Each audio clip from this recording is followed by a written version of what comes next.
국민 여러분 안녕하셨습니까? 인도태평양 전략연구원의 최수용입니다. 오늘도 저희가 마련한 인도태평양 전략연구원 유튜버와 공적간TV 그레이트게임 유튜버를 애청해 주시는 대한민국의 국민 여러분, 또 해외에 계시는 동포 여러분 한 분 한 분께 감사함을 전해드립니다. 특별히 저희를 위해서 또 불민한 저에게 이렇게 여러 가지 측면에서 후원하고 성원해 주시는 많은 우리의 지지자 여러분들께, 특별한 대한민국의 애국우파 시민 여러분들께 깊은 충심의 감사의 인사를 전해드립니다. 자, 여러분들 가운데 지금 인도태평양 전략연구원에서 판매하고 있는 사진으로 보는 6.25 한국전쟁, 자유와 생명의 기록을 구매하신 분들께서는 책을 보신 소감을 저희 인도태평양 전략연구원 홈페이지에서 댓글로 이렇게 기록을 남겨주시면 대단히 감사하겠습니다. 아울러 측백나무 오일도 인도태평양 전략연구원 홈페이지에서 그 광고 배너를 보시면 상세 내용을 보실 수가 있습니다. 또 이 측백나무 오일도 사용해 보신 분들께서 사용 소감을 댓글에 남겨주시면 감사하겠습니다. 자, 오늘 제가 전해드릴 이야기는요, 다름이 아닌 슈퍼문과 슈퍼밀물에 초토화된 중국 이야기들을 좀 해드리겠습니다. 과연 이와 같은 염수, 바닷물이 이렇게 중국 내륙을 범람을 밀어 닥쳤는데 중국의 해군기지 그리고 원자력 발전소 이런 것들은 과연 무사할 수 있는지, 앞으로 우리가 어떠한 이에 대한 대응 조치를 하고 우리의 안전을 도모해야 할지, 구체적인 우리들의 실천 방안에 대해서도 동시에 살펴보도록 하겠습니다. 자, 지금 중국 동부 연안 전체에 대조기와 슈퍼문 그리고 강풍이 만나면서 7m 높이의 밀물이 밀고 들어왔습니다. 그래서 중국 동부 연안의 도시들, 조선소, 컨테이너 항구, 정유 시설들이 초토화되는 사건이 발생하였습니다. 오늘은 이와 관련된 이야기를 전해 올리고자 합니다. 자, 일부에서는 남중국해 연안 도시들도 큰 피해를 입었다는 이야기가 올라오고 있는데, 확실한 것은 동중국해 연안 도시들이 초토화되었다는 것입니다. 그 전에 중국 현재 상황이 얼마나 암울한지 먼저 소개를 해 올리겠습니다. 현재 중국은행에 돈을 넣으면 중국 공산당이 잔고를 영원으로 만듭니다. 즉 예금액이 없는 곳으로 만들어 버립니다. 그리고 중국 공산당이 다 가져갑니다. 자, 그로 인해서 중국 전역에서 수억 원, 수천만 원, 수백만 원의 개인 재산을 모두 빼앗겨 버렸습니다. 자, 이제 자신들의 재산을 빼앗긴 중국인들이 자신들의 돈을 돌려달라고 시위를 하고 있습니다. 중국 전역에서 발생하고 있는 이와 같은 현상은 거의 밀란 수준, 폭동 수준이라고 해야 하겠습니다. 중국의 지방은행들 수십 개가 이미 문을 닫았습니다. 중국 전역에서 2,000개가 넘는 은행들이 문을 닫을 것이라는 전망이 올해 초에 나왔었습니다만, 은행들이 고객의 재산을 가로채는 수법으로 지금 현재 근근히 버텨나가고 있습니다. 중국과 돈 거래를 하시는 기업들은 100%가 아닌 100만 % 돈을 떼일 수가 있습니다. 그러니 중국과 거래를 하지 마시고 중국에도 들어가지 마시기 바랍니다. 한국 사람들이 돈이 많다고 소문이 나서 납치가 될 수도 있고, 이와 같은 경우 장기 적출을 당하는, 장기 매매를 당하는 그런 피해자가 될 수 있음을 꼭 명심하시기 바랍니다. 중국에 있는 교민들께서도 하루라도 빨리 철수하시는 것이 여러분들의 목숨을 건질 수 있는 마지막 최후의 보루가 될 것입니다. 이미 중국 대륙에서는 공무원들과 군인, 의사, 교사, 공안들이 급여를 지급받지 못하고 있습니다. 제가 이들이 급여가 지급되지 않고 있다는 이런 참담한 현실은 이미 저희 방송에서도 여러 차례 해드렸었습니다. 북경과 상하이는 1년 안에 부도가 날 것입니다. 북경과 상하이도 공무원들에게 급여를 못 주고 있다는 이야기가 나오고 있습니다. 상해시는 은행에서 운영자금 1조 9천억 원을 대출을 받았다고 하는데 이것은 대출받은 것이 아니라 대형 사찰에, 즉 절에 가서 1조 9천억 원을 대출했는데 갚을 능력이 없으니 그냥 강탈해 온 것이 되고 말았습니다. 은행에 돈이 없으니 상해 인근의 사찰을 전부 돌면서 시주돈을 1조 9천억 유엔이나 강탈했던 것입니다. 결국 인면수심이 아닐 수가 없겠습니다. 미국에서는 도널드 트럼프 대통령 당선이 확정적이라고 할 수 있겠습니다. 당선이 될 경우 모든 중국산 제품에 대해서 관세를 60% 올린다고 하였습니다. 중국산 전기차에 대해서는 현행 관세 100%를 200%로 인상한다고 하였습니다. 그리고 중국 기업들이 멕시코를 우회해서 미국에 진출할 경우 관세를 1000% 부과하겠다고 하였습니다. 자, 그냥 이야기는 6개월 내에 모든 중국 기업들을 죽여서 도산시켜버리겠다는 철저한 의지를 표명하고 있다. 이와 같은 의미로 해석이 됩니다. 이미 미국, 캐나다에 중국산 전기차 관세가 100% 올랐습니다. 자, 이렇게 전기차에 대한 관세가 100% 오르자 중국의 전기차 업체들이 줄줄이 도산하기 시작했습니다. 그리고 설상가상으로 미국 의회에서는 중국을 죽이는 28가지 법안을 추가로 발의를 하였습니다. 그 중에서 홍콩에서 미국 무역대표부를 철수를 시켰고 미국의 기술이 들어간 모든 제품을 중국에 판매 금지하는 법안 역시 포함되어 있습니다. 중국으로 어떠한 반도체 기술이나 생명공학 기술, IT 기술의 유입이 금지되고 말 것입니다. 홍콩에서 미국 무역대표부가 철수한다는 것은 중국으로 들어가는 모든 자금을 끊어버리겠다는 의미가 됩니다. 미국이 손 털고 나가면 한국, 일본, 유럽 업체들도 중국과의 모든 거래를 끊어버리게 될 것입니다. 이런 상태에서 이스라엘이 이란의 핵시설과 원유시설을 모두 파괴하겠다는 비밀 작전을 이미 수립했고 이미 1차 행동을 개시하였습니다. 트럼프 행정부가 들어서면 사우디아라비아가 영공을 몰래 열어주고 미국의 공군기가 사우디아라비아 상공에서 이스라엘 공군기에게 공중급유를 해줄 것이고 또한 조기경보 통제기가 하늘의 지휘 사령탑이 되어서 본 임무 수행을 완벽하게 수행하는데 옆에서 측면 지원하게 될 것으로 보여집니다. 이란의 원유 및 가스의 90%는 중국으로 수출되고 있습니다.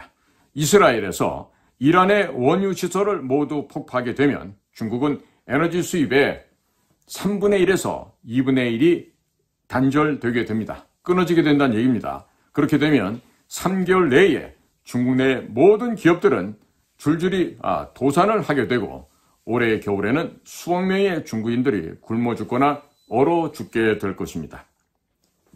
트럼프 일기 때 트럼프 대통령이 이 멍청한 문재인의 팔을 비틀었습니다. 그 결과 2017년부터 2036년까지 260만 톤의 원유 및 가스를 미국 측으로부터 사오도록 장기 계약을 체결하였습니다.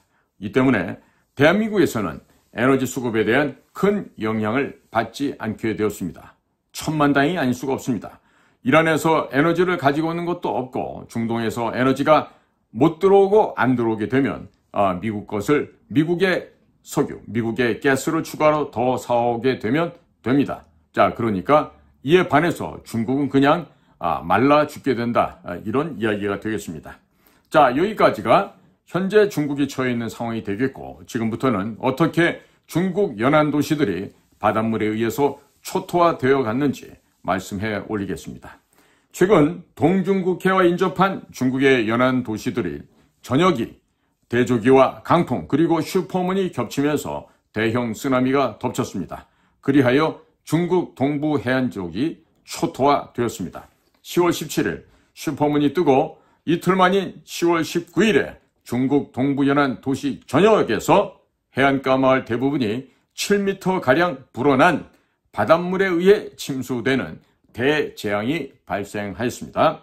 원래 중국의 우리로 볼 땐 서해안이죠. 중국은 동해안이 되겠고요. 이 서해안은 원래 조수 간만에 조석의 차이가 큽니다. 그런데 슈퍼문의 영향과 강풍의 영향으로 인해서 거대한 쓰나미가 중국 바레만과 동부지역 전체 해안을 덮치게 되었습니다.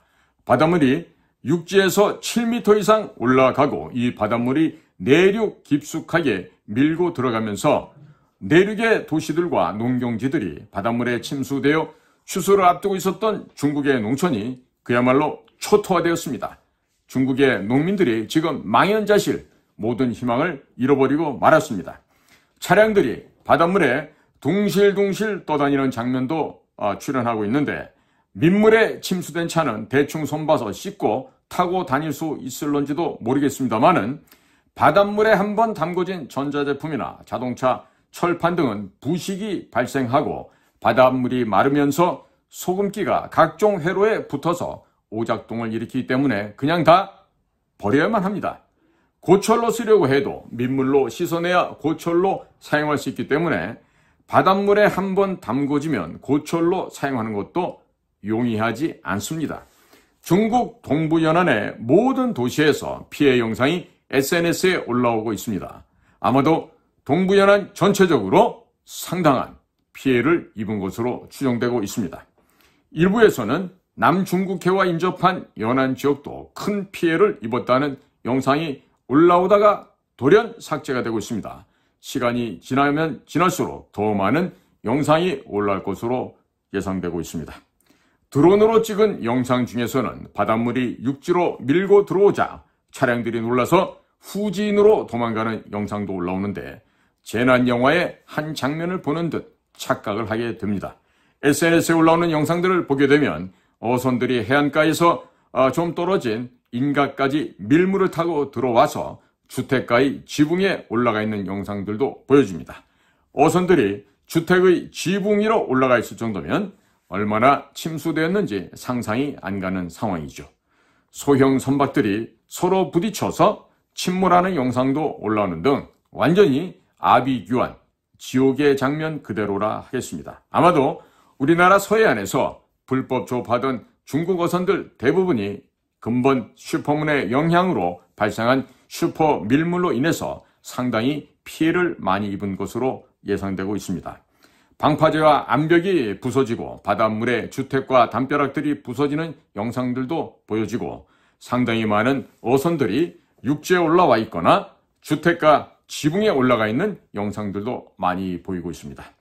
어선들의 프로펠러나 항해 장비들이 상당 부분 손상을 입었을 것으로 추정되고 있고 상당수는 조업에 나서기 힘들 것으로 예상되고 있습니다. 북중국 바레만의 천진시, 탕산시, 옌타이시, 난퉁시, 또 대만 맞은편에 있는 복건성의 샤먼시 등등의 해안가 마을들이 초토화된 것으로 나오고 있습니다. 그 중간중간 거의 모든 동중국해 해안 도시들이 바닷물에 의해서 마을이 침수된 것으로 보여집니다.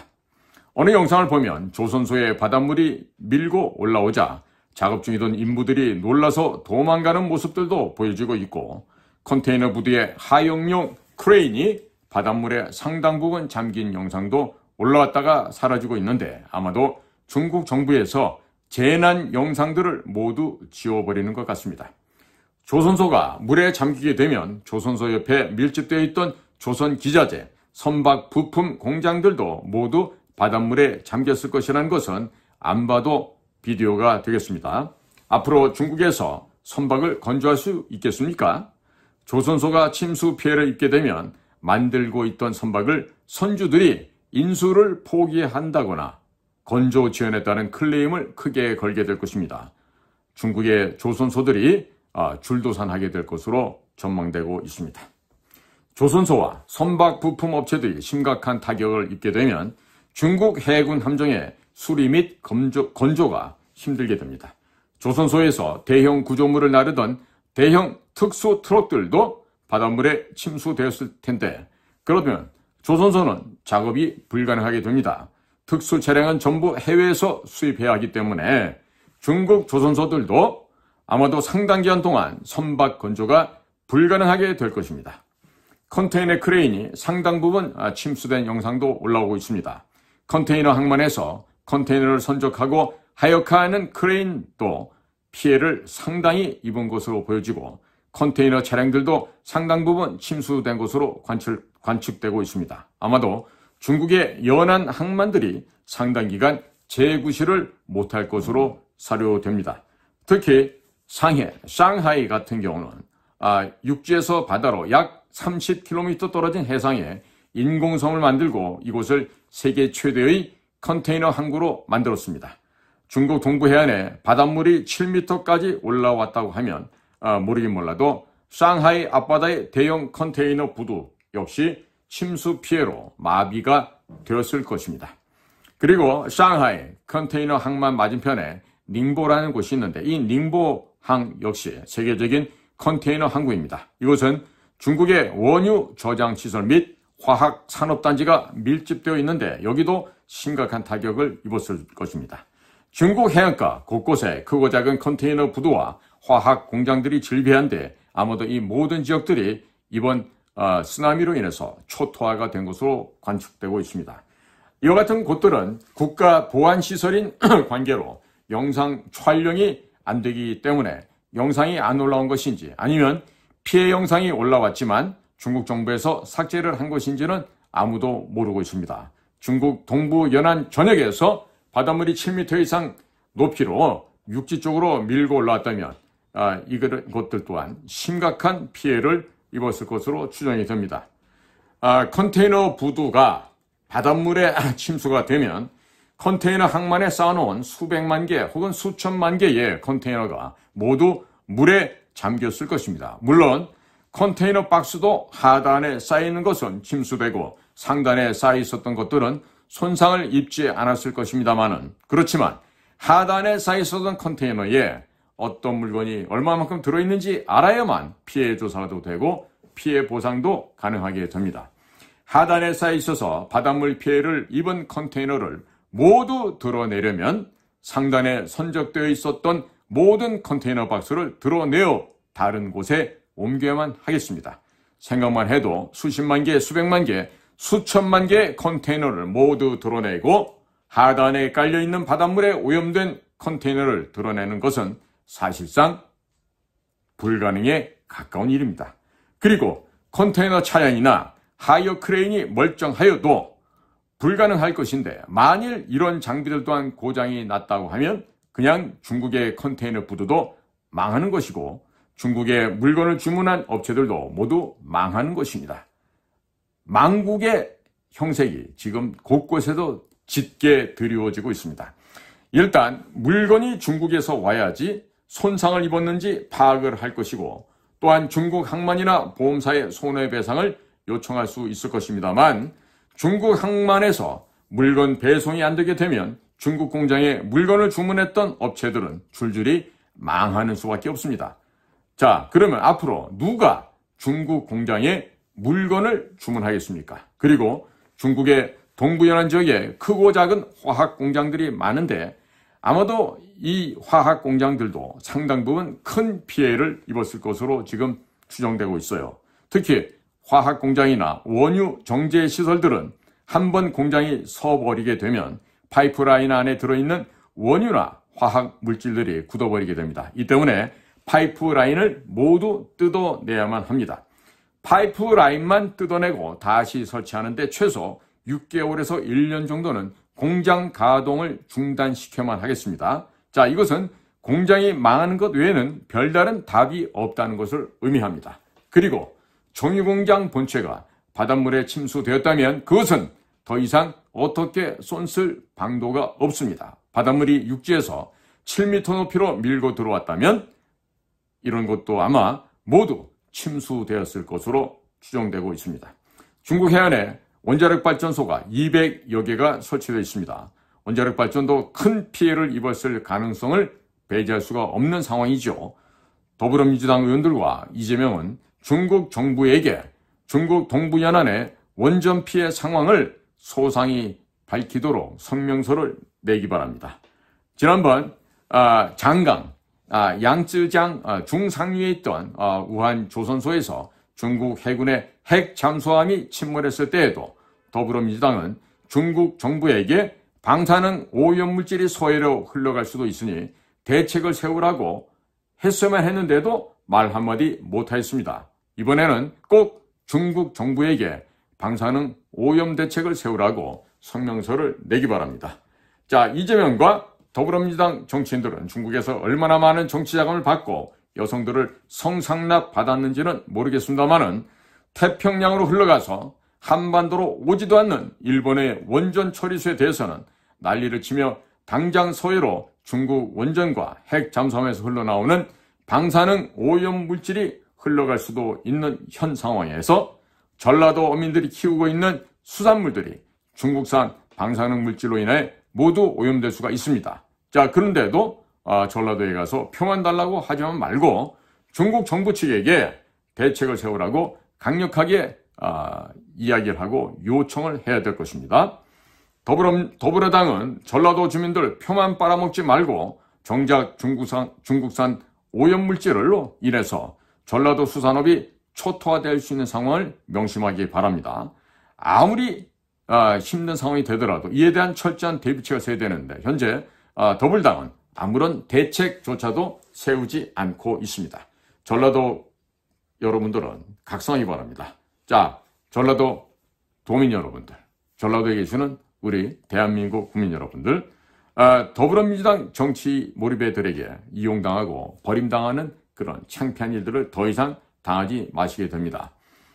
오늘 저희 방송을 보시는 분들께서는요, 더불어민주당 홈페이지나 정치인들 홈페이지 등등에 댓글로 중국 정부의 원전 피해 상황에 대해서 상세하게 발표하라고 성명서를 내라고 강력한 요청을 하시는 댓글을 달아주시기 바랍니다. 현재 중국 전역에서 근본 슈퍼문에 따른 피해가 어느 정도인지 우리 정부 당국도 심각하게 조사를 해야만 하겠습니다. 정신들 차리기 바랍니다. 대한민국 정부 여러분들. 중국 동부 해안가에 7m에 달하는 쓰나미가 밀고 올라와서 어선들이 주택가 지붕에 얹혀진 영상들이 나오는 것 정도라면 양자강과 황허를 따라서 엄청난 양의 밀물이 밀고 올라왔을 것이 틀림없습니다. 양자강 그리고 황하 상류에서는 강물이 흘러내려오고 강 하류에서는 엄청난 양의 바닷물이 밀고 올라갔습니다. 자, 이런 이 바닷물들이 양자강과 황하, 본류뿐만 아니라 연결된 지류 등에서도 동시다발적으로 범람하였을 것입니다. 중국 내륙에는 여름에 내린 폭우로 인해서 홍수가 난 상태이고 배수시설이 올바르게 되어 있지 않아서 아직 물이 못 빠지고 안 빠진 곳이 대단히 많이 있었습니다. 자, 이와 같이 어려운 상태에서 본류와 하천에 바닷물이 역류하여 또 다른 어마어마한 홍수 피해가 나고 염해를 입게 되면 중국 전역의 농지가 염분에 따른 피해로 농작물이 상당 기간 자라지 못하는 환경이 되어버릴 수가 있습니다. 그리고 양자강과 황하, 본류와 지천을 오가는 엄청난 수의 크고 작은 선박들이 부딪혀서 파손이 되었거나 여러 가지 사고로 인해 내륙 항로가 막힐 수도 있을 것입니다. 양자강, 황하, 내륙 해상 고속도로를 하고 있습니다. 크고 작은 선박들이 충돌로 가라앉았고 육지에서 떠내려온 쓰레기들이 강바닥에 가라앉게 되면 선박들이 지나다닐 수가 없게 됩니다. 내륙 깊숙한 곳까지 식량과 에너지가 공급이 안 되어서 올해 겨울에는 수억 명이 얼어 죽고 굶어 죽을 수도 있을 것입니다. 내륙에서 만들어서 해외로 수출하던 제품들도 납기를 맞출 수가 없게 되니 거래처가 다 끊어지게 되고 줄도산을 하게 되겠죠. 상해나 닝보 같은 동부해안 컨테이너 기지들 역시 바닷물에 침수되었다면 그냥 중국은 자동적으로 해상 봉쇄가 되어버리고 마는 것입니다. 기본적인 물리학 지식만 있다면 상해나 닝보와 같은 대도시의 컨테이너 시설, 정유 시설 등도 큰 타격을 입었을 것으로 사료가 됩니다만 어느 정도 피해를 입었는지는 영상들이 올라오는 것이 없고 혹은 올라온다 하더라도 삭제되고 있어서 정확하게 파악하기가 어렵습니다. 남중국해와 인접한 연안 도시들도 피해를 입었다는 이야기는 지금 대단히 확산이 되고 있습니다. 이 방송을 보시는 분들께서는 혹시 이번 슈퍼문과 관련되어 중국 연안 지역에서 어느 정도 피해를 입었는지 아는 분들이 계시면 저희 인도태평양 전략연구원 홈페이지 댓글에 정보를 공유해 주시면 감사하겠습니다. 자, 오늘도 저희가 마련한 유튜브 방송을 경청해 주셔서 대단히 감사합니다. 저희는 인도태평양 전략연구원 최수영입니다. 고맙습니다.